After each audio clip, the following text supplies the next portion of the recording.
Dođe pijanac u birtiju i izdere se: svi političari su budale, kaže mu Mujo, nemoj da vrijeđaš. Šta si te i političar, pita pijanac. Ne, ja sam budala.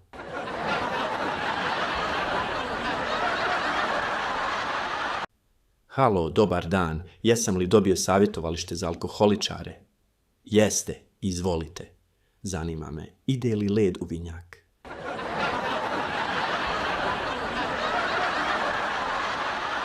Mlada kolegice, znate li koji se dio ljudskog tijela može povećati i do 6 puta? Pita profesor studenticu medicine na ispitu.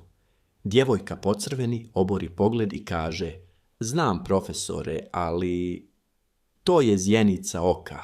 Ako ste pomislili na nešto drugo, jednog ćete se dana jako razočarati.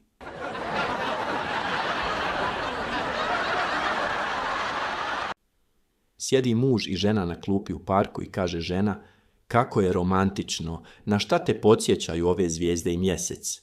Muž odgovori: dužan sam hodži 1000 maraka.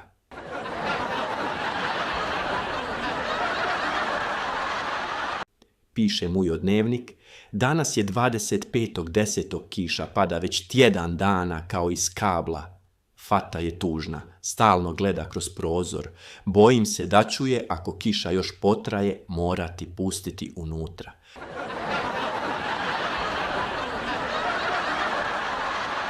Voze se Cigo i Slovenac u vlaku. Cigo izvadi kutiju cigareta kako bi zapalio, ali mu Slovenac otme cigarete i kaže: jesi li ti normalan? Sad bi pušio, a znaš da je zabranjeno pušenje u kupeu. Prođe neko vrijeme i Slovenac uzme novine. U tom trenutku Cigo skoči, zgužva mu novine i kaže: ovdje si našo da sereš.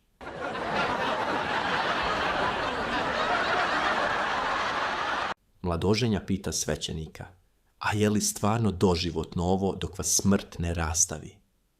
Da, sinko. Pa dobro, ima li neki testni period, bar mjesec dana?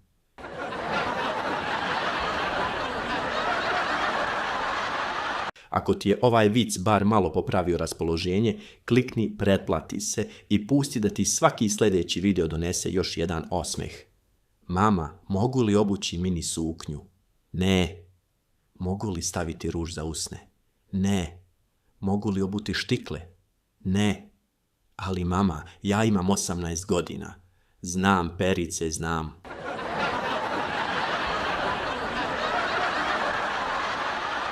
Mujo naruči gulaš u kineskom restoranu. Nakon što pojede, dođe konobar i pita: jel dobar gulaš, Mujo? Dobar. A kako se zove? Turski gulaš, kaže konobar. Mujo se namršti. A zašto turski? Konobar slegne ramenima. Pa se zvao Sultan.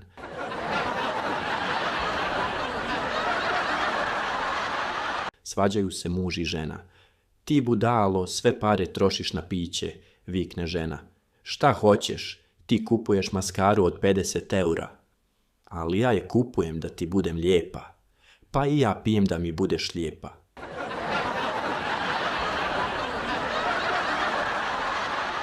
Kupio čovjek iz Bosne prvi put auto s navigacijom. Sav ponosan, sjedne, upali auto i gleda ekran. GPS kaže: za 300 metara skrenite desno.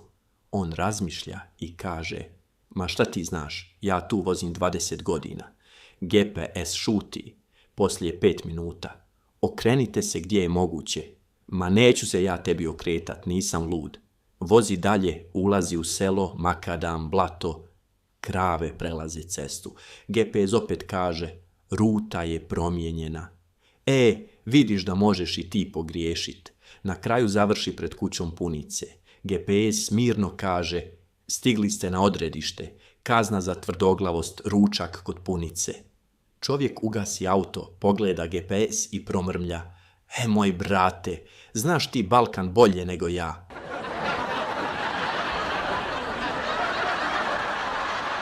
Ako ti je ovaj vic bar malo popravio raspoloženje, klikni pretplati se i pusti da ti svaki sljedeći video donese još jedan osmeh. Firma organizovala online sastanak. Šef je ozbiljan, kamera upaljena, svi šute. Odjednom se čuje: "Majko, gdje su mi čarape?" Kamera se uključi. Lik sjedi u košulji i kravati, a dole u boksericama s paprikama. Iza njega baka briše prašinu. Šef pita: "Je li ovo profesionalno okruženje?" Lik kaže: "Naravno, ovo je porodična firma." Baka se ubaci u kadar. "Sine, reci šefu da ćeš kasnit, grah zagorio." Sastanak se završi ranije. Sutradan stiže mail: "Rad od kuće se nastavlja, ali bez baka u kadru." Lik odgovori: "Može, ali bez graha nema ni produktivnosti."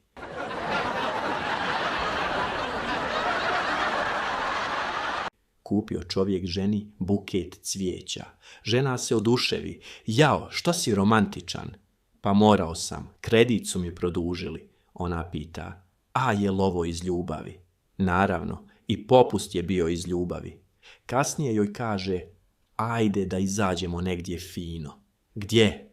"Kod moje tetke, pravi najbolju sarmu." Žena uzdahne: "Ti nikad nisi bio pravi romantik."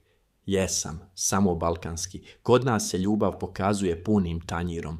Na kraju ona pojede 3 sarme, pogleda ga i kaže: "Dobro, ipak te volim." On odgovori: "Znao sam, sarma nikad ne laže."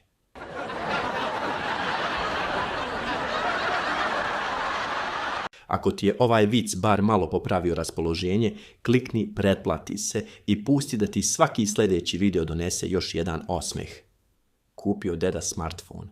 Unuk mu objašnjava: "Dedo, ovo ti je touch." "Znam ja šta je dodir, nisam od jučer." Dedo slučajno uključi kameru, vidi sebe i vikne: "Ko je ovaj čovjek u telefonu?" Unuk kaže: "To si ti." "Lažeš, ja nisam ovoliko star." Poslije deda šalje glasovnu poruku: "Poslao sam ti poruku." "Nisi." "Jesam, pričao sam telefonu 5 minuta." Na kraju deda zaključi: "Telefon pametan, ali narod glup. Prije si zvao, javio se ko treba. Sad pričaš sam sa sobom." I ugasi internet za svaki slučaj.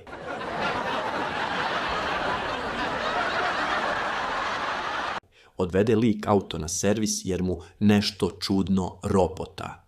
Mehanik posluša, gleda, klima glavom i kaže: "To ti je mali problem."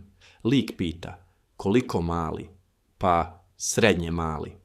Mehanik otvori haubu, zatvori je, zapali cigaretu, pa je opet otvori i kaže: "Evo, našao sam."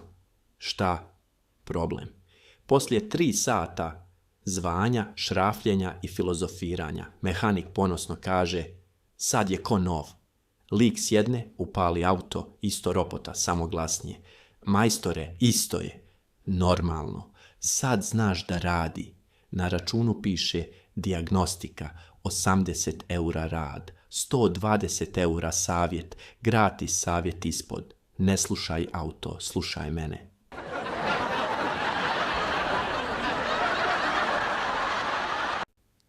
Život je pun obaveza, briga i ozbiljnih trenutaka, ali baš zato su ovi mali trenuci smeha toliko dragoceni.